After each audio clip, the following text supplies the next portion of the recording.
নমস্কার। বাংলা সেরা গল্পে সবাইকে জানাই স্বাগত। আশা করি সবাই ভালো আছো। শুরু করছি আজকের গল্প। আজ পড়ে শোনাব বিভূতিভূষণ মুখোপাধ্যায়ের লেখা গল্প পুঁটু রানী। তাহলে শুরু করি গল্পটা। গল্পের নাম পুঁটু রানী। ভুবন মুখুজ্জে বোড়েটা তুলিয়াছিলেন, সেটা হাতে করিয়াই ব্যস্তভাবে উঠিয়া পড়িলেন। গোলক চাটুর্যে প্রশ্ন করিলেন, ও কি, ওঠো যে। ছেলেগুলো পড়ল হুড়মুড়িয়ে, অন্ধকার, একবার দেখি। গোলক চাটুর্যে হাতে টান দিয়া বলিলেন, বসো তুমি, এমন জমাট খেলা ছেড়ে ওঠে না। পেল্লাদের নাম শুনেছ তো? প্রশ্নের উদ্দেশ্যটা বুঝিতে না পারিয়া ভুবন মুখুজ্জে বসিতে বসিতে একটু বিমূঢ়ভাবে বলিলেন, কোন পেল্লাদের কথা বলছো দাদা? হিরণ্যকশিপুর ছেলে না আমাদের জটে তেলির ভাগ্নে? হিরণ্যকশিপুর সেই পুণ্যির কথাই বলছি। একটি মোড়ে এই 6টিতে দাঁড়িয়েছে। ইঞ্জিনের মুখে ফেলে দাও, আঁচড়টি পর্যন্ত। এমন সময় পুঁটু রানী ভিতরের দুয়ার ঠেলিয়া হন্তদন্ত হইয়া বাহির হইতে হইতে বলিল, ও দাদু, বোধহয় তোতলা গণেশের দল বাগান টপকে। অপরিচিত লোক দেখিয়াই একটু অপ্রতিভ হইয়া থামিয়া গেল। গোলক চাটুর্যে তাহার পানে চাহিয়া বলিলেন, এইটি বুঝি তোমার নাতনি ভুবন? এসো তো মা। বাহ, দিব্যি মেয়ে। তোতলা গণেশের দল বড় উপদ্রব লাগিয়েছে না? মেয়েটি লজ্জিতভাবে ঘাড় বাঁকাইয়া নিরুত্তর রহিল। কি ব্যবস্থা করা যায় বলো দেখিন তোতলা গণেশের? পুঁটু রানী অর্ধস্ফুট স্বরে বলিল, যা, বলতে নেই তোতলা, কষ্ট হয়। ভুবন মুখুজ্জে হাসিয়া উঠিলেন, বলিলেন, এই যে, এদিক থেকেও টান আছে তাহলে। পুঁটু রানী কিছু বুঝিল না, তবু আর একটু লজ্জিত হইয়া পড়িল। গোলক চাটুর্যে স্নেহ ভরে তাহার কাঁধটা একটু চাপিয়া বলিলেন, যাও মা, তুমি ভেতরে যাও। আবার খেলা চলিতে লাগিল। গণসাদের খবর এইরূপ। পুঁটু রানী দর্শনের শোচনীয় অভিযানের পর দলটা একটু বিচ্ছিন্ন হইয়া পড়িয়াছে। ত্রিলোচন শালার বিবাহের বউ লইয়া শ্বশুর বাড়ি গিয়াছে। তোতলার বৌদিদির বোন কলকাতা দেখিতে আসিয়াছে। সে তাহাকে দেখিতে একটু ব্যস্ত থাকে। গোরাচাঁদের মাস্তুত বোনের বিবাহ ছিল এই শিবপুরে, তাও খুব কাছাকাছি। 5 দিন ধরিয়া 2 বাড়িতে পাকা দেখা, আইবুড়ো ভাত, গায়ে হলুদ, বিয়ে, বউ ভাত প্রভৃতি অত রকম ভোজ সবগুলা পুরা দমে চালাইয়াছে। এক দিন আবার 2 করিয়া পড়িয়া গিয়াছিল।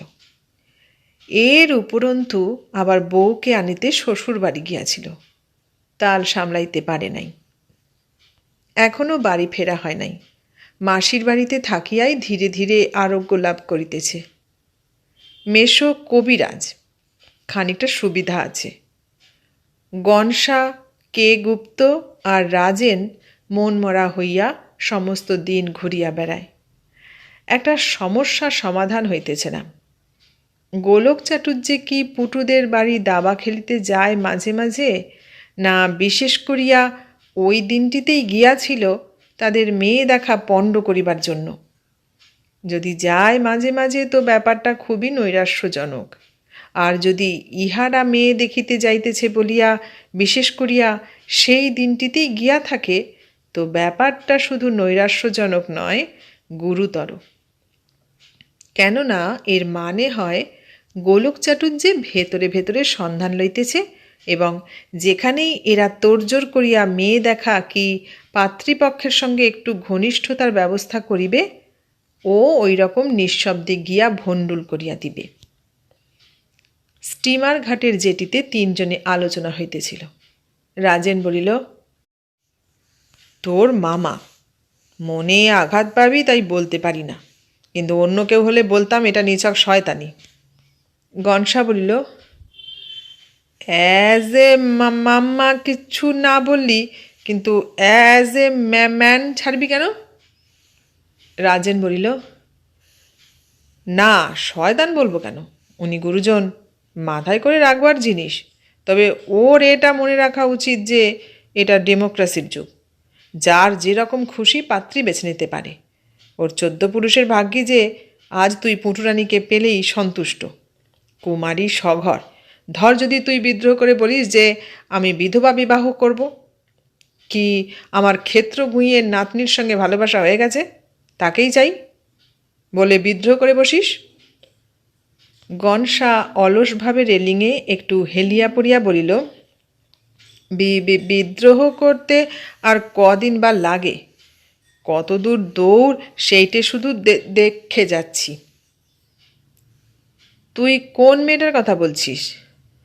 আমাদের সঙ্গে যেদিন চ্যারিটি শোতে ভলেন্টিয়ারি করেছিল? নামটা নিহাত মুখ দিয়া বাহির হইয়া গেল, কিন্তু রাজেন সেদিন ভলেন্টিয়ারি লইয়াই একটু ঘনিষ্ঠতা করিতে গিয়া মেয়েটির কাছে একটু দাবরানি খাইয়াছিল বলিয়া বিশেষ সন্তুষ্ট ছিল না। অবহেলার সহিত গঙ্গার দিকে মুখ ফিরাইয়াই বলিল, হ্যাঁ সেই ধিঙ্গিপনা মেয়েটা, অমন ভলেন্টিয়ারি ঢের দেখেছি। নে, রাজেনকে আর কোনো মেয়াকে ভলেন্টিয়ারি শেখাতে হবে না। ক্ষেত্রগুয়ের নাতনিই হোক কি নবাব খাজানচার নাতিই হোক। কি বলিতেছিল ভুলিয়া খানিকটা চুপ করিয়া রহিল। গনসা প্রশ্ন করিল, ঘটনার খবর এদিকে আর পেয়েছিস? রাজেন নিজের খেয়ালেই ডুবিয়াছিল, কথাটা তাহার কানে গেল না। একটু পরে গঙ্গার দিক থেকে মুখ ফিরাইয়া বক্তৃতার ভঙ্গিতে বলিল, এ যুগের আমরা সবাই বিদ্রোহী গনসা। আমরা সমাজের কোনো শাসনই মানব না। আমরা এক একটা। গনসা হাত বাড়াইয়া বলিল, বিড়িটা যেন ফেলে দিসনি। রাজেন অর্ধদগ্ধ বিড়িটা তাহার হাতে দিয়া বলিল, কি বলছিলাম? হ্যাঁ, আমরা এক একটা ঝঞ্ঝা, এক একটা ঘূর্ণি, এক একটা। গনসা যেন চাণক্যের পাঠ শুনিতেছে এইভাবে বিড়িতে একটা টান দিয়া বলিল, মহামারী। রাজেন বলিয়া চলিল, আমরা মানব না। গোকুল চাটুর্যে আর ভুবন মুখুজ্জেদের সমাজ ব্যবস্থা সে আমাদের জন্যে নয়। আমরা তাকে টেনে উপড়ে চুরমার করে প্রলয়ের বাত্তার মুখে ফেলে দেব।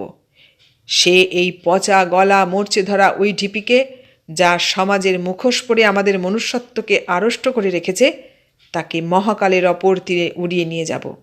তারপর আমরা নতুন করে গড়ব।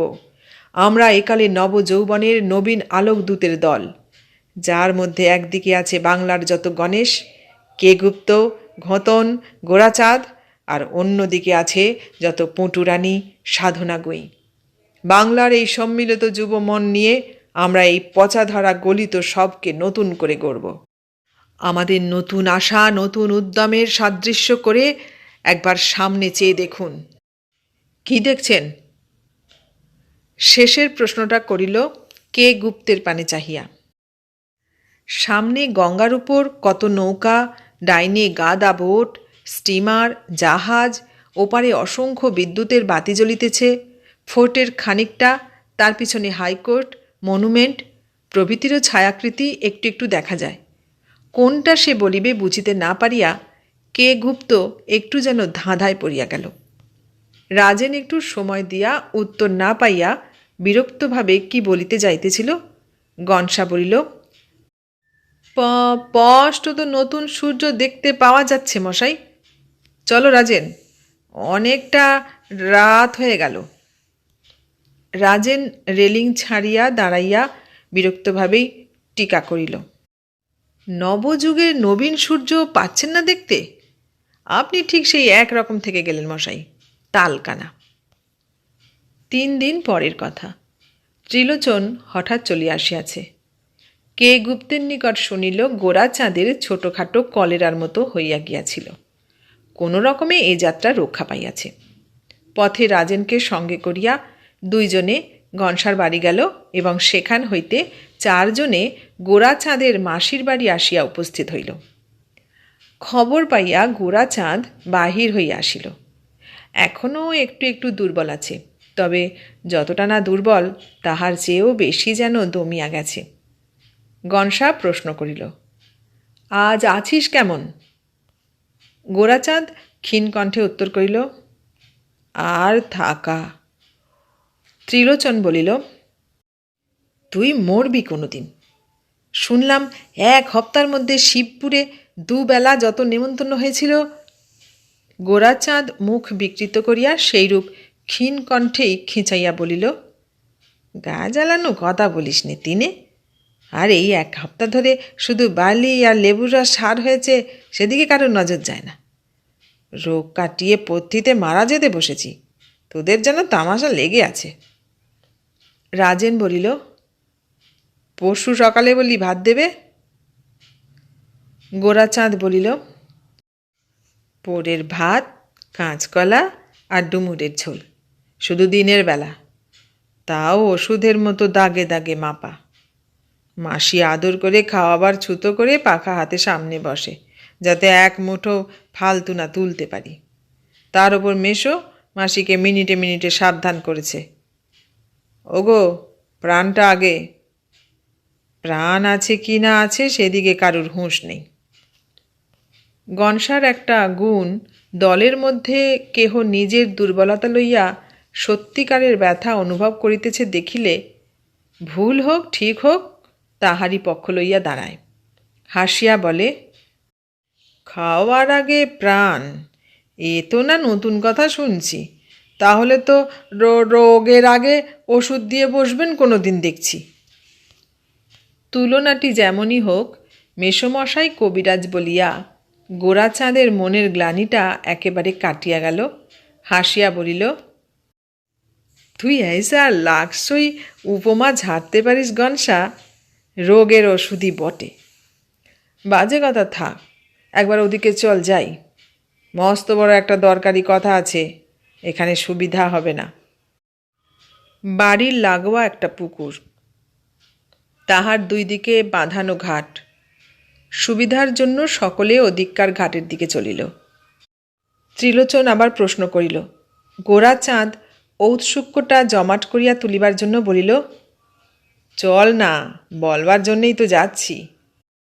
রাজেন 2 ডান হাতটা মুষ্টিবদ্ধ করিয়া দাঁতে দাঁত চাপিয়া খুব অস্ফুট স্বরে বলিল, আমরা বিদ্রোহী, আমরা ঝঞ্ঝা। পদ্মর ঝোঁক চাপিলে মাঝে মাঝে ওরকম করে, সবাই অভ্যস্ত। বড় একটা গা করিল না। কে গুপ্ত শুধু একবার প্রশ্ন করিল, কমপ্লিট করেছেন? ঘাটে বসিয়াও গোরাচাঁদ একটু চুপ করিয়া রহিল। তাহার পর বলিল, এই অসুখ আর উপোসের ঝোঁকে মস্ত বড় একটা কায়দা হয়ে গেল। সকলে আরও উন্মুখ হইয়া বসিল। গোরাচাঁদ বলিল, খুব একটা কাজ গুছিয়েছি, কেল্লা ফতে। গনসার পর্যন্ত ধৈর্যচ্যুতি। ভেঙে বলবি না হেঁয়ালি নিয়ে থাকবি? তাহলে উঠি। গোরাচাঁদ বলিল, তোর মামাকে বলগে যত বাগড়া দিতে পারে দিক, পটুরানি এখন এর দিকে। ত্রিলোচন প্রশ্ন করিল, এদিকে মানে? এদিকে মানে আমাদের দলে।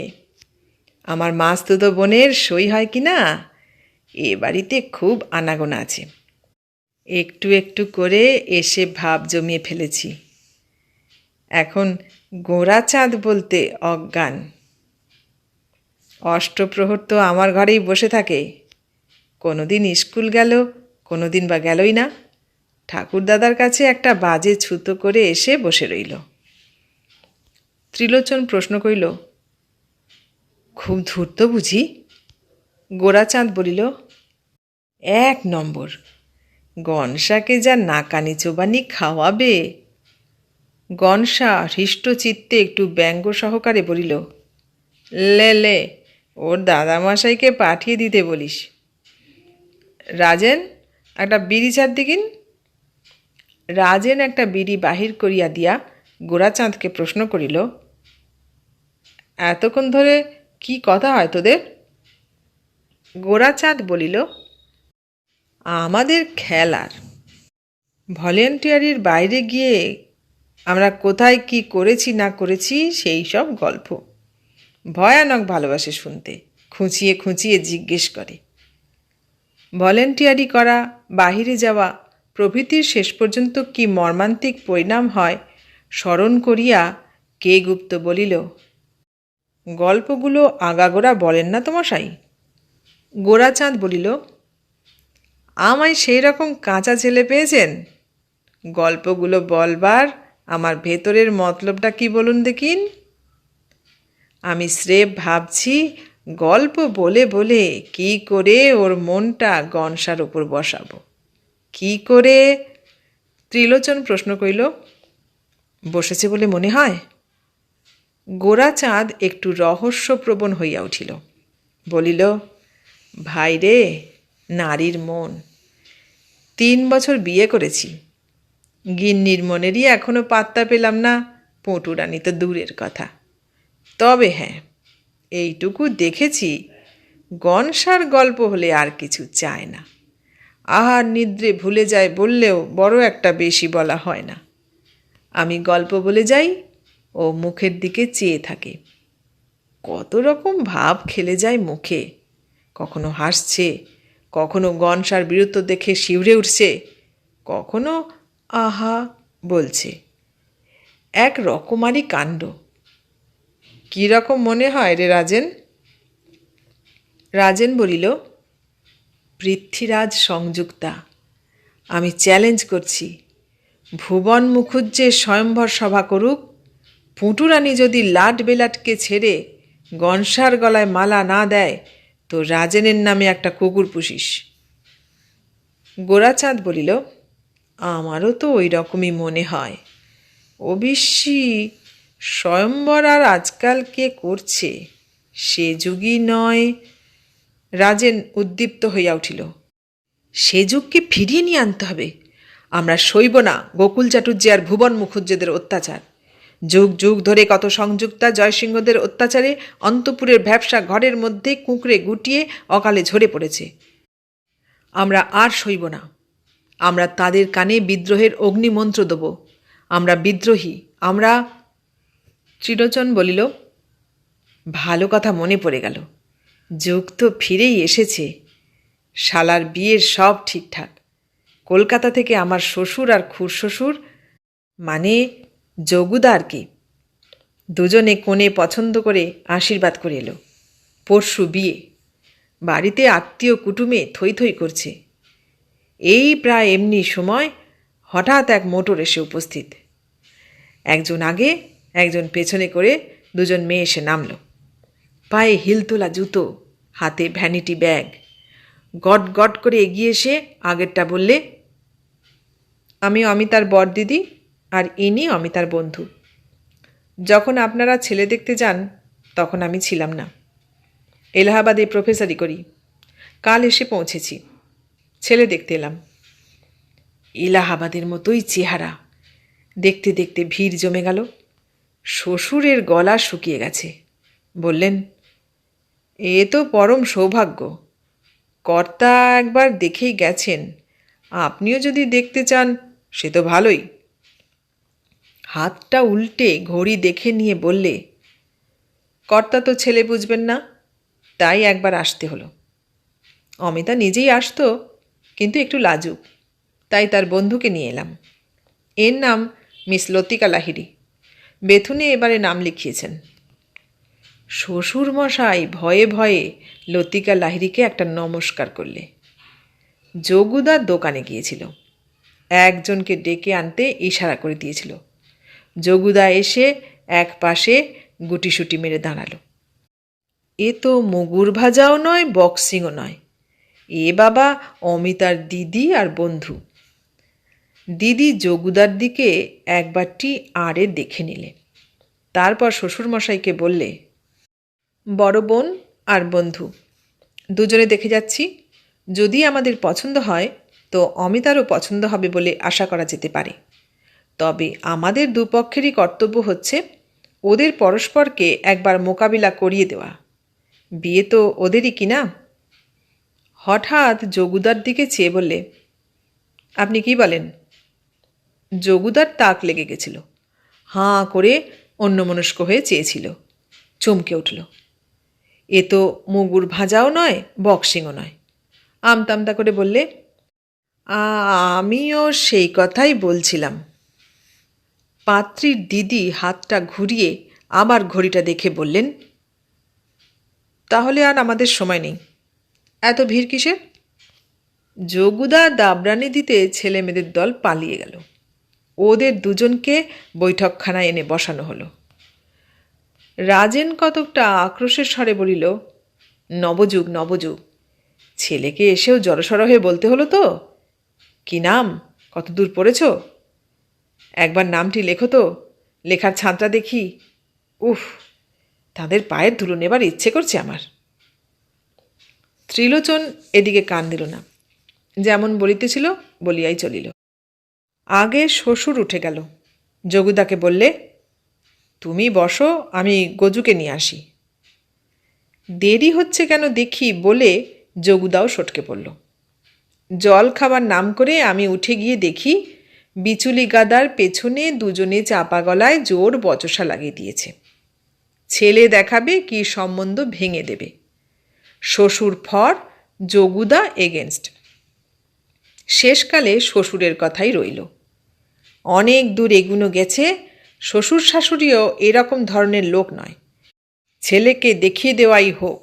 যোগুদা বললে, তুমি বড় ভাই, তোমার কথা ঠেলা যায় না, তবে আমার মতে এর চেয়ে ছেলেকে হাত পা বেঁধে জলে ভাসিয়ে দেওয়া ভালো। রাজেনের পিষ্টদন্ত পংক্তির ফাঁক দিয়া শোনা গেল, এসেছে, যুগ আগত ওই। ত্রিলোচন বলিয়া চলিল, কিন্তু গজেন্দাকে পাওয়া গেল না। গনসা আর গোরাচাঁদ বলিয়া উঠিল, তার মানে? ত্রিলোচন বলিল, সেই ছোনাটাকে মনে আছে? স্ত্রী আচার দেখবার নাম করে তোদের যে মার খাওয়াবার ব্যবস্থা করেছিল, তার নাম ফোকরে। গজেন্দা নিজের ঘরে ডাম্বেল এক্সারসাইজ করছিল। শ্বশুরবাড়িতে যোগুদা ওটা কম্পালসারি করেছে কি না? ফোকরে গিয়ে তাকে সব কথা বললে। গজেন্দা ফোকরেকে চড় মোতায়েন করে এক্সারসাইজ ভুলে জানলায় দাঁড়িয়ে এদের দুজনের গতিবিধি লক্ষ্য করতে লাগলো। প্রথমটা আশা করেছিল যোগুদা নিশ্চয় ভাগিয়ে দেবে। এগুতে দেখে খিড়কির দোর খুলে সেই যে ডুব মারলে। গোরাচাঁদ বলিল, মেয়ের দল এসে ছেলে দেখাও হয়েছে কোনোখানে, মেয়ে দেখার পাল্টা জবাব আর কি। কে গুপ্তেরও এক আধটা সম্বন্ধ আসে মাঝে মাঝে। বিবাহ ব্যাপারটা যে এতটা উগ্র রকম জটিল হইয়া উঠিতেছে, এ সংবাদটা পাইয়া শঙ্কিত হইয়া পড়িয়াছিল।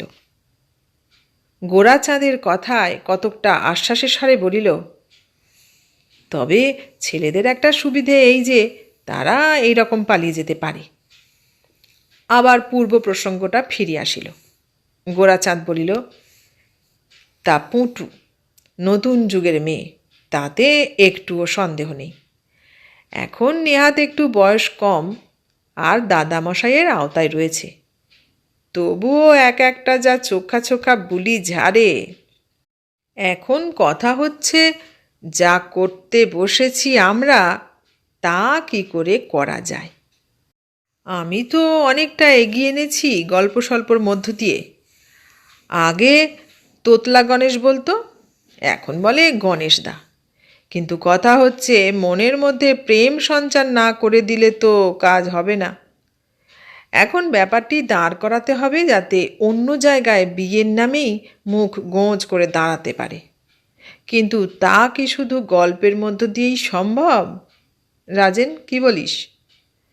রাজেন ডান দিকের রগটা তর্জনী দিয়া টিপিয়া চিন্তা করিতে লাগিল, আর সকলেও বিড়ি টানার মধ্য দিয়া কি আকাশের পানে চাহিয়া উত্তর হাতড়াইতে লাগিল। একটু পরে রাজেন বলিল, গল্প শুনেও প্রেম যে না হয় এমন নয়। নদী কিসের আবেগে সমুদ্রের পানে ছুটে চলেছে।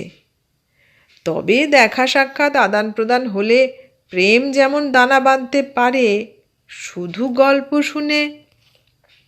গোরাচাঁদ বলিল, সেই কথা ভেবে আমিও মতলব ঠাউরেছি। তোমাদের পছন্দ হয় কিনা দেখো। মাসিমা বলছিল, গোরা, নেরির জন্যে একটা মাস্টার জোগাড় করে দিতে পারিস বাবা? তোর তো অনেক জানাশোনা আছে। মেয়েটা কিছু পড়ে না বাড়িতে। আমি উত্তর দিইনি। দেখব বলে চুপ করে আছি। মনে মনে কিন্তু গনসাকে এঁচে বসে আছি। ত্রিলোচন বলিল, নেরি তো পুঁটুরানি নয়। গোরাচাঁদ বলিল, পুঁটুর সই, হরিহর আত্মা দুজনে। দেখা সাক্ষাৎ হতে থাক রোজ গনসার সঙ্গে। তারপর ক্রমে, কি গো খুকু, কি পড়ো, কোন স্কুলে পড়ো? তারপর ক্রমে পুঁটুও এসে আরম্ভ করে দিক। গনসা ঠিক ম্যানেজ করে নেবে। কে গুপ্ত বলিল, কিন্তু ওর দাদামশাই কি টাকা দেবে? গনসা উল্টা দিকে মুখ করিয়া দাঁতে বিড়ি চাপিয়া মনোযোগের সহিত শুনিতেছিল। মুখ ঘুরাইয়া বিরক্ত না হইবার চেষ্টা করিয়া বলিল, টাকাটাই সব নাকি মশাই দুনিয়ায়? একটা বুড়ো লোকের উপকার। সে থাকিতে গোরাচাঁদের প্ল্যানে গনসা উপকৃত হইবে, ভক্ত ত্রিলোচনের এটা বোধহয় খুব মনোপুত নয়। বলিল, টাকার কথা নাই হলো, কিন্তু বুড়ো কি কোনো মতে চাইবে তার নাতনি গনসার কাছে আসে, বসে, পড়াশোনা করে? গোরাচাঁদ ভ্রু কোঁচকাইয়া হাত নাড়িয়া বলিল, আমি পেটের দায়ে টিউশনি করছি মশাই। একটা মেয়ে আসে, একটু আধটু জিজ্ঞেস করে বলে দিই। আপনার নাতনি কি হারাধনের ভাইঝি কি গুপিকেষ্টর ভাগ্নি, তা আমি কি করে টের পাব? জানতো নয়, আপনার নাতনি হয় আপনি সরিয়ে নিন। গনসা একবারটি দেখিয়া লইয়া আবার সেইভাবে কাঁধ ফিরাইয়া বলিল, আমি জানি বিদ্যে দান করা একটা পুণ্যি, তাই সাদা মনে দান করে যাই। গোরাচাঁদ বলিল, কিন্তু সেসব কিছু হতে পারে না। ভয়ঙ্কর চটা দাদামশাইয়ের ওপর। বড্ড কেপ্পন কি না? পুঁটু নিজে একটু দরাজ, প্রায় তো ফলটাসটা নিয়ে আসে আর দাদামশাইয়ের কিপটেপনার গল্প করে। আমি আবার একটু একটু করে উস্কানিও দিতে থাকি কি না। ওকে যদি মানা করে দিই পড়ার কথা বলতে, তো কখনো বলবে না। আর যদি দাদামশাই কোনো রকমের টের পেয়ে করেই মানা, তো শুনবে নাকি? সে মেয়েই নয়। রাজেন বলিল, একটা কথা যে তোরা ভুলেই যাচ্ছিস, বুড়ো কেপ্পন হোক, কিন্তু একদিন নিজেও সংসার করেছে। হৃদয় বলে একটা জিনিস তো আছেই।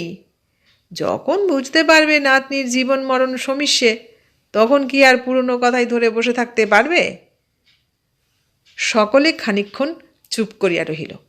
শেষে গোরাচাঁদ বলিল, এই আমার প্ল্যান। এখন তোমরা সবাই ভেবে দেখো, গনসাও বলুক রাজি কিনা। কিরে গণেশ, হয়েছে মতলবটা? গোরাচাঁদ তো শুধু পেটটাই চেনে বলে একটা বদনাম আছে। নেহাত অশোভন হয় বলিয়া গনসা একটা লোক দেখানি গোছের আপত্তি করিল। তা বলে আমি সন্ধ্যের পর টিউশনি করতে পারবো না। মাস খানেক পরের কথা। অনেকটা প্ল্যান মতোই কাজ হইতেছে। গণেশ সকালবেলা নেরিকে পড়াইতে আসে। পুঁটুরানি রোজ না হোক প্রায় উপস্থিত থাকে। নাম শুনিয়াই গণেশ বোধহয় একদিন নাক সিটকাইয়াছিল, কিন্তু নিতান্ত আহামরি না হইলেও মেয়েটি যে নিন্দের এমন নয়। একটু খাটো গড়ন, তাই 13 বছরটাকে হয়তো 12 দেখায়। কিন্তু গণেশের এ লইয়া আপত্তি তো নাই, বরং একটু ভালোই লাগে। মেয়েটি একটু চঞ্চল প্রকৃতির, একটু বেশি হাসে। অন্য অনেকে বোধহয় বিরক্ত হয়, কিন্তু হাসি ভালোবাসে এমন লোকেরও তো অভাব নেই। সব মিলাইয়া বেশ ভালো লাগিতেছে পুঁটুরানীকে। অবসর পাইলে এবং না পাইলে অবসর করিয়া লইয়া নেরিকে উপলক্ষ করিয়া নানা রকম হাতের খেলা শেখায়। পড়িয়া আসিয়া এবং নিজের অভিজ্ঞতা হইতে নানা রকম গল্প বলে। কাছে পিঠে কোথায় কবে তাহাদের ছুরি খেলা কি জিমন্যাস্টিক হইতেছে তাহার সন্ধান দেয়। পুঁটুরানী উপস্থিত আছে টের পাইলে এমন খেলা খুলিয়া যায় যে হাততালি যেন একচেটিয়া করিয়া ফেলে। পড়াইতে আসিয়া পুঁটুর মুখে শুনিয়া বিস্মিত হইয়া প্রশ্ন করে, সত্যি তো তুমিও ছিলে নাকি খুকুমণি? খুকুমণি বলিয়া আশ মেটে না, তবু ওই ডাকটাই চালাইতেছে, কেননা ওর আড়ালে আত্মগোপনটা বেশ চলিতেছে। গোরাচাঁদ প্রায়ই আসে, নিজে লক্ষ্য করে, জিজ্ঞাসাও করে। রাজেন খুবই উদ্গ্রীব, পদ্য লিখিয়া শোনাইবার অবস্থা আসিয়াছে কিনা জিজ্ঞাসা করে। অন্য সকলেও খুব উৎসুক। ঘোঁতনা শলা পরামর্শ দেয়। গনসা বলে, তোদের মাথা খারাপ হয়েছে? একটা দুগ্ধপোষ্য কচি মেয়ে। গনসার এই অবস্থা, তা এটাকে যে নামেই অভিহিত করা হোক। পুঁটুরানী মেয়ে, তাহাকে এত স্পষ্ট করিয়া বুঝিয়া লওয়া সহজ নয়। যেন মনে হয় সে গণেশের প্রতি একটু আকৃষ্ট হইয়া পড়িয়াছে, কিন্তু সেটা তার পৌরুষের জন্য কি তোতলামির জন্য বলা কঠিন। চোখ খুব বড় বড় করিয়া গল্প শোনে। যেখানে উৎসাহের বশে গনসার কথা বেশি আটকাইয়া যায়, খুক খুক করিয়া হাসিয়া ফেলে। বলে, দেখুন গণেশদা, নেড়ি হাসাচ্ছে, এখনো দেখুন। গণেশ বলে, তবে গল্প রইল, তোমরা অসভ্য হয়ে উঠছ। পুঁটুরানী ঝাঁকড়া মাথায় একটা দোল দিয়া মুখ ফিরাইয়া বসে। বলে, যান, আপনি বড় একচোখা, কে দোষ করলে আর কার ওপর রাগ? গনসা ঠিক রাগেনি, আশ্চর্য বোধ হইলেও কথাটা খুব সত্যি। ওই যে পুঁটু চুলের গোছা নাড়িয়া মাথায় একটা দোল দিলে, ওই যে মুখটা ভার করিল, ওই যে অভিমান ভরে একচোখা বলিল, তাহার পর সে তাহার দিকে দু একবার আরে চাহিবে, নেড়ির দিকেও দু একবার আরে চাহিয়া আবার ভিতরের দুষ্টুমি বসে খুক খুক করিয়া হাসিয়া উঠিবে। সামান্য একটু তোতলামির বিনিময়ে এতটা সম্ভব হয় বলিয়া গনসা রাগ তো করেই না, বরং তোতলামিটুকু দিবার জন্য বিধাতার উপর সন্তুষ্টই হয়। যখন দৈবক্রমে তোতলামিটি একটু বন্ধ থাকে, পুঁটুর হাসি দুর্লভ হইয়া পড়ে। গনসা ইচ্ছা করিয়া কথাটা আটকাইয়া দেয়। এটাও খুব আশ্চর্য, কিন্তু প্রজাপতির কোন রহস্যটাই বা আশ্চর্য কম। ক্রমে ব্যাপার আরও ঘনীভূত হইয়া উঠিল। একদিন নেড়ির স্লেট অপরিষ্কার দেখিয়া গনসা তাহাকে পুকুর থেকে কাঠকয়লা দিয়া ঘষিয়া ভালো করিয়া পরিষ্কার করিয়া আনিতে বলিল। নেড়ি চলিয়া গেলে পুঁটুরানীকে বলিল, এসো, তোমায় আঙুলের একটা খেলা শিখিয়ে দিই ততক্ষণে।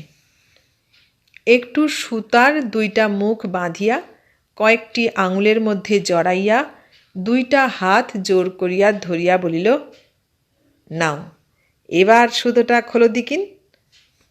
পুঁটুরানী তাহার ছোট ছোট 10টা আঙুল দিয়া অনেক চেষ্টা করিল। তাহার পর হার মানিয়া একটু হাসিয়া বলিল, না, পারলাম না, শিখিয়ে দিন গণেশদা, হ্যাঁ শিখিয়ে দিন। গনসা প্রথমটা নিজের হাত দিয়াই দেখাইবার চেষ্টা করিল, কিন্তু এমন গোলমাল করিয়া চেষ্টা করিল যে পুঁটুর ধরা অসম্ভব হইল। তখন সে নিজের হাত দুইটা বাড়াইয়া দিয়া বলিল, না, এই আমার হাতে শিখিয়ে দিন, কিচ্ছু বুঝতে পারছি না গণেশদা। গণেশ হাতটা ধরিয়া 2-3টা আঙুলে সুতাটা পরাইল। তাহার পর হঠাৎ থামিয়া বলিল, তুমি তো আমায় আগে তো তোতলা গণেশ বলতে। হঠাৎ এ ভাব পরিবর্তনে পুঁটুরানী যেন একটু ভয় পাইয়া গেল। মুখের পানে বিস্মিতভাবে চাহিয়া বলিল, ওমা, কবে, কে বললে? গণেশ বলিল, তাই বলেই ডেকো। ওমা, কেন? আমি পারব না। গণেশের মুঠা দুইটা বোধহয় একটু সংকুচিতও হইল। বলিল, সবাইকে কি দাদা বলা চলে? একদিনেই এর বেশি বলা গণেশের নিশ্চয় অভিপ্রেত ছিল না, সেটা সম্ভবও হইল না। কেননা স্লেট ধুইয়া কাপড়ের আঁচলে মুছিতে মুছিতে নেড়ি আসিয়া হাজির হইল। কিন্তু আগেই বলেছি, পুঁটুরানির ভাবটা বোঝা শক্ত। আঙুলের খেলার অন্য কিছু ভাষা আছে কি না, অথবা যাহাদের দাদা বলা যায় গণেশ তাহাদের মধ্যে কেন পড়িতে পারে না, অথবা গোরাদা এখানকার কোনো কথা বাড়িতে তুলিতে মানা করেই বা কেন, এ সমস্ত লইয়া পটুরানী যে কখনো মাথা ঘামায় এমন তো কিছুই বোধ হয় না। বাহিরে দেখিয়া গণেশ বুঝিয়াছে মেয়েটি চঞ্চল হোক, কিন্তু খুব সরল, তা ভিন্ন বাধ্য। একটা কিছু বলিলে সেটা তামিল করে, মানা করিলেও বেশ নিশ্চিন্ত থাকা যায়, অন্যথা হইবে না। একদিন পড়াইতে আসিয়া বাহির হইতে শুনিল কে যেন ঘরের ভিতর খুব তোতলামি করিয়া এক পাল ছেলে মেয়েদের উপর গুরুমশাইগিরি করিতেছে। সে প্রবেশ করিতে পড়ুয়ার দল পলাইল। পুঁটু নেড়ি ওর ঘাড়ে দোষ চাপাইয়া খানিকটা ঝগড়া করিল। নেড়িকে একটু মৃদু ধমক দিলেও গনসা বুঝিল কার কীর্তি, কিন্তু অত ছোট কথা গ্রাহ্য করিল না। সরল, বাধ্য, এসব অনেক গুণ আছে যে। আর ছেলে মানুষ, এখন একটু নকল করে বলিয়া চিরকালটাই কি বসিয়া বসিয়া ভ্যাংচাইতে থাকিবে? একদিন স্টিমার ঘাটে একলা পাইয়া রাজেন ধরিয়া বসিল। বলিল, একটা পদ্য সে শেষ করিয়া দ্বিতীয়তে হাত দিয়াছে। ভালোবাসা বৃদ্ধির এক একটা অবস্থা, এক একটা পদ্য। সময় উতরাইয়া গেলে শোনাইয়া ফল হইবে না। বিস্তর পীড়াপিড়ি করিল গনসাকে। বলিল, আর যাকেই নুকো, রাজেনকে নুকোনো সহজ নয় গনসা, টের পেতে বাকি নেই। তবে মুখ ফুটে না বলিস সে আলাদা কথা। গনসাকে একটু ভাঙিতেই হইল। বলিল, ওর বোধহয় একটু টান হয়েছে, যতটা বুঝছি। আমার কথা একটা 10 বছরের কচি মেয়ে। রাজেন মিটিমিটি হাসিয়া মাথা দোলাইয়া বলিল, ওইতেই হবে, এক হাতে তালি বাজে না হে কর্তা। গনসা রাজেনের প্রথম পদ্যটা মুখস্থ করিয়া ফেলিয়াছে। মনে হইতেছে শোনাইবার সময় হইয়াছে। এমনকি একবার এও মনে হইতেছে যে প্রথম পদ্যের সময়টা যেন উতরাইয়া যাইতেছে। এমন সময় খুব একটা ঝোঁকে বর্ষা নামিল। 4 দিন ধরিয়া বৃষ্টি চলিয়াছে, আকাশ মেঘে সমাচ্ছন্ন, মাঝে মাঝে অল্প একটু বিরাম, আবার দ্বিগুণ বেগে ধারাপাত। রাজেন বলিতেছে, গনসা, এই ভালো, এমন জমাটি সময় চলে গেলে আপোষে মরবি। গণেশ প্রাণপণে চেষ্টা করিতেছে। এই অবস্থায় পাশ দেওয়ার ছেলেকেও কেহ পড়াইতে যায় না, কিন্তু গণেশ নিয়মিতভাবে বাহির হইতেছে। গোরাচাঁদের মাসি পর্যন্ত বলিলেন, বাবা, 2 দিন না হয় নাই এলে, কত দুর্যোগ। গনসা বলিল, কর্তব্যটা একটা মস্ত বড় জিনিস মাসিমা, ঝড় বৃষ্টিকে ভয় করলে চলবে কেন? চেষ্টা করিতেছে, কিন্তু ফল কিছুই হইতেছে না। পুঁটুরানী কটা দিন বাড়ি ছাড়িয়া বাহিরই হইল না। কর্তব্যপরায়ণ শিক্ষকের কাছে নেড়ি শুধু কারণে অকারণে খিঁচুনি খাইয়া সারা হইতেছে। অবশেষে সুযোগ আসিল, আর আসিল সেও একেবারে অপ্রত্যাশিত পথে, আর দাক্ষিণ্যে ভরপুর হইয়া। সুযোগ এমনভাবে অল্প লোকের কাছেই আসে। সকালবেলা অবিশ্রান্ত বৃষ্টি নামিয়াছে। গনসা ছপ ছপ করিয়া জনবিরল পথ দিয়া টিউশনি করতে চলিয়াছে। গায়ে একটা রেনকোট, মাথায় ছাতা, দুইটি বেশ শৌখিন এবং দামি। টিউশনিটা চাকরির পূর্বলক্ষণ বলিয়া মাসিমার মধ্যস্থতায় 2টা মামার নিকট হইতে পাওয়া গেছে। গনসা আজকাল সব দিকেই একটু শৌখিন হইয়াছেও। হঠাৎ ডাক শুনিল, গণেশদা, ও গণেশদা! ফিরিয়া দেখে বাঞ্ছার মুড়ির দোকানে পুঁটুরানী। যেন নিজের দৃষ্টিকে বিশ্বাস করিতে না পারিয়া একটু থমকাইয়া দাঁড়াইল। তাহার পর অগ্রসর হইয়া গিয়া দোকানের ঝাঁপের নিচে দাঁড়াইয়া প্রশ্ন করিল, খুকুমণি, তুমি এখানে?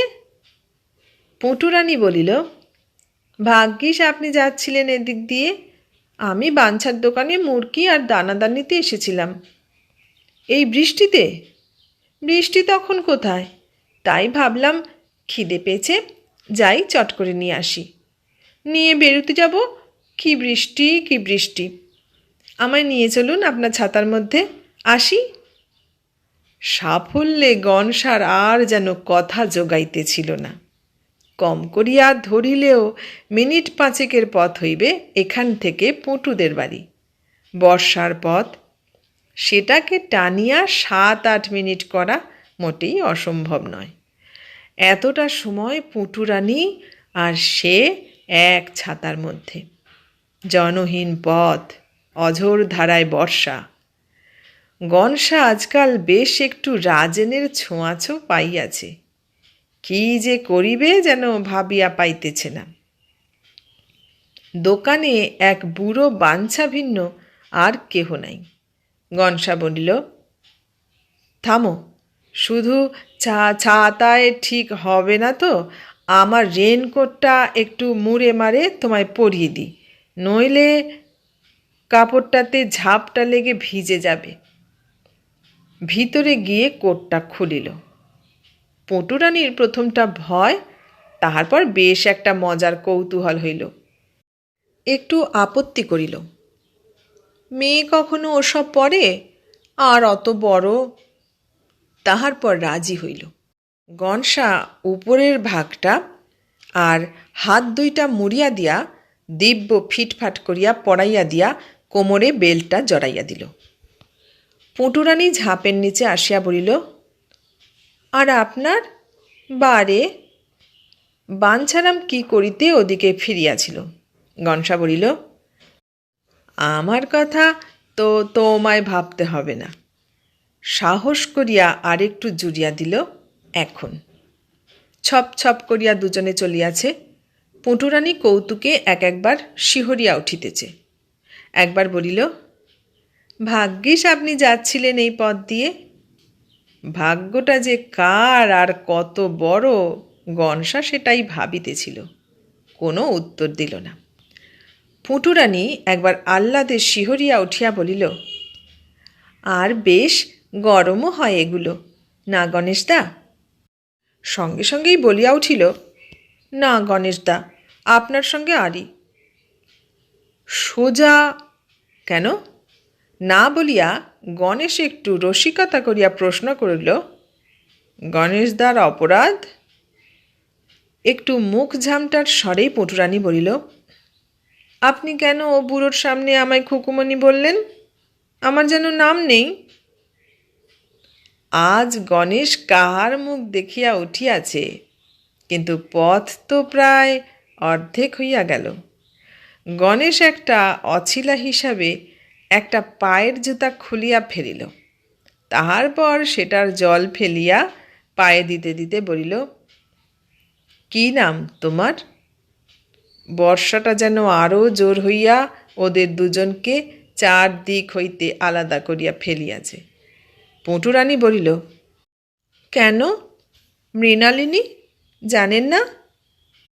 নিশ্চয় জানেন। যা জপমন্ত্র হইয়া দাঁড়াইয়াছে তাহা আর জানে না।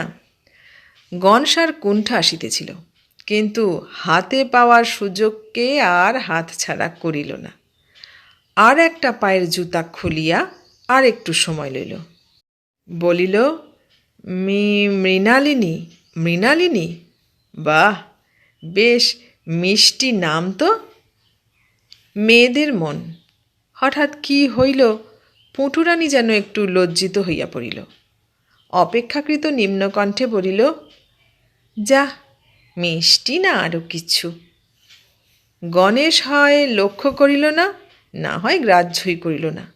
বলিল, রোসো, তোমার নামের একটা পদ্য যেন কবে কোথায় পড়েছিলাম শুনবে? ফুটুরানী সেই রকম একটু কুণ্ঠিত স্বরেই বলিল, বলুন না শুনি, সব পদ্যই আমার বেশ লাগে। বৃষ্টিটা হঠাৎ ধরিয়া আসিল, আর গৌরচন্দ্রিকা চলে না।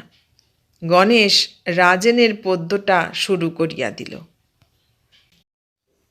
পুকুরে ফুটেছে মৃণালিনী, তারে রাঙা রূপে আলো করে, গন্ধে ভ্রমর ঘরে ফেরে, বুঝি পাগল করেছে তারে। তবে নধর শ্যামল মৃণালে, ঢেউ দুলে দুলে দেয় দোল, তার আলোক চুমিত রাঙা দল, ঘিরে বায়ু হলো উত্তরল। শোনো অচিন দেশের অতিথি গো। পুটুরানী আচমকা খিলখিল করিয়া হাসিয়া উঠিল, বলিল, আমার বাড়ি এসে গেছে যে। বাগানের বাঁশের ফটকের সামনে আসিয়া পড়িয়াছে। গনসা দাঁড়াইয়া পড়িল। পুটুরানী ফটকটা খুলিয়া দিয়া 2 পা ভিতরে গিয়া বলিল, আসুন, দাঁড়িয়ে রইলেন যে। মাঝ পদ্য থেকে মাঝ সমস্যায় গনসা একটু হক চকিয়ে গিয়াছে। বলিল, না। ও মা, কেন? বাহ! তাহার পর কি যেন হঠাৎ মনে পড়িয়া গিয়া বাড়ির দিকে যাইয়া অতি কষ্টে একটা হাসি চাপিয়া রেনকোটের বেলটা খুলিতে খুলিতে বলিল, তাহলে এটা নিন, আমি যাই। বাগানের ভিতর দিয়া বেশ খানিকটা গিয়া তবে বাড়িটা। বৃষ্টি ধরিয়া আসিয়াছে, তবে সম্পূর্ণ যায় নাই। তাহা ভিন্ন গাছের ডালপালা হইতে মোটা মোটা ফোঁটা ঝরিতেছে। গনসা একটু কি ভাবিল, তাহার পর বলিল, না, তুমি যাও, এই ছাতাটাও নাও, ঝিকে দিয়ে পাঠিয়ে দাও গে। বাহ! আর আপনি? আমার কথা ভাবতে হবে না, আমি ততক্ষণ এই ছাতিম গাছটার তলায় দাঁড়াচ্ছি, বেশ ঘন আছে। একবার পিছু ডাকিয়া বলিল, শোনো। পুটুরানী ঘুরিয়া প্রশ্ন করিল, কি? মুখে যেন একটু হাসি লাগিয়াছে। গনসা বলিল, দাদা মশাইকে বলে কাজ নেই, বাড়ির কাউকেই নয়। আর একটু স্পষ্টতর হাসিতে ঠোঁটটি যেন একটু গুটাইয়া গেল। প্রশ্ন হইল, কেন? এই মনে করবে ভারী একটু ছাতা দিয়ে উপকার করেছে, আবার জানাতে এসেছে, তুমি বাইরের ঘর থেকেই পাঠিয়ে দিও। 2 মিনিট গেল, 4 মিনিট গেল, 10 মিনিট গেল, না ঝি, না ছাতা, না রেনকোট। বর্ষা আর একটু বাড়িল। একবার মনে হইল ভিতরে চলিয়া যায়, একবার মনে হইল ডাকে, কিন্তু কি ভাবিয়া কোনোটাই সমীচীন মনে হইল না। এতক্ষণ ধরিয়া যে অনুভূতিটা মনে আধিপত্য করিতেছিল, সেটাকে ঠেলিয়া একটু করিয়া রাগ জমিয়া উঠিতে লাগিল। টুকরো টাকরা হাসিগুলা বেশ অর্থবান হইয়া উঠিল। ঠাট্টা করিয়াছে, জব্দ করিয়াছে, উপকারের বদলে। উফ, কি ধরিবাজ মেয়ে! বৃষ্টি নামিল, ছাতিমের ছাতায় আর চলে না। কি ফিচলেমি বুদ্ধি! দাদামশাইকে বলে নাই এটা ঠিক, বুড়া মানুষ, তাই গোকুল চাটুর্যের পরিচিত এ ধরনের উগ্র রসিকতা সে নিশ্চয় করিত না। রসিকতা একেবারে সীমা ছাড়াইয়া ওই 1 ফোঁটা মেয়ে! ভিজিয়া চুপসিয়া এমন অবস্থা হইয়াছে যে রাস্তায় বাহির হওয়া দায়। যে দেখিবে সেই বা কি বলিবে? গোরাচাঁদের মামার বাড়ি তো সম্ভব, তবু আর একটু দেখিল, ছাতিমের তলায় আত্মগোপন করিয়া। তীব্র আশায় বাড়িটার দিকে চাহিয়া চাহিয়া চোখ যেন ঠিকরাইয়া যাইতেছে। না, ডাহা শয়তানি, কোনো আশাই নেই। উফ, ওই একরত্তি মেয়ে, দেখিতে অত সরল, অত নিরীহ। যাহাতে ভুবন মুখুজ্জের বাড়ির কেহ দেখিতে না পায়, গোরাচাঁদের মাসির বাড়িরও কেহ না ডাকে, মানছারামও দেখিয়া না প্রশ্ন করিয়া বসে, আবার ওদিকে রাজেনেরও না নজরে পড়িয়া যাইতে হয়, এইভাবে চতুর্দিক বাঁচাইয়া সেই দারুণ বৃষ্টি মাথায় ধরিয়া গনসা ছপ ছপ করিতে করিতে বাড়ি লক্ষ্য করিয়া হালকা দৌড়ের চালে চলিল। পরদিনের কথা। সন্ধ্যা বেশ খানিকক্ষণ হইল উতরাইয়া গিয়াছে। বিকাল হইতে বৃষ্টি কমিয়া এখন বেশ পরিষ্কার।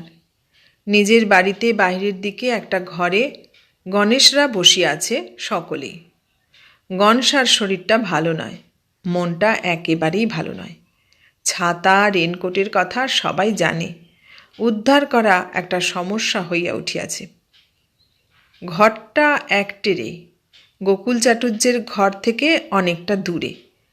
চাপা গলায় নানা রকম আলোচনা হইতেছে। রাজেন আর গোরাচাঁদকে সকলে গঞ্জনা দিতেছে। ত্রিলোচন বলিতেছে, পাড়ায় থাকিস আর জানিস না সে মেয়েটা এরকম ফিজেল? মেয়ে দেখলেই যে তোদের আর জ্ঞান থাকে না। লেখো কাব্য। রাজেনের কাছে দাম আদায় কর গনসা। একটা দাম রাজেনের কাছে আর একটা দাম গোরাচাঁদের কাছে। রাজেন গোরাচাঁদ অপরাধীর মতো বসিয়া আছে, কোনো উত্তর দিল না। রাজেনের বিদ্রোহের ঝনঝনানি পর্যন্ত বন্ধ হইয়া গিয়াছে।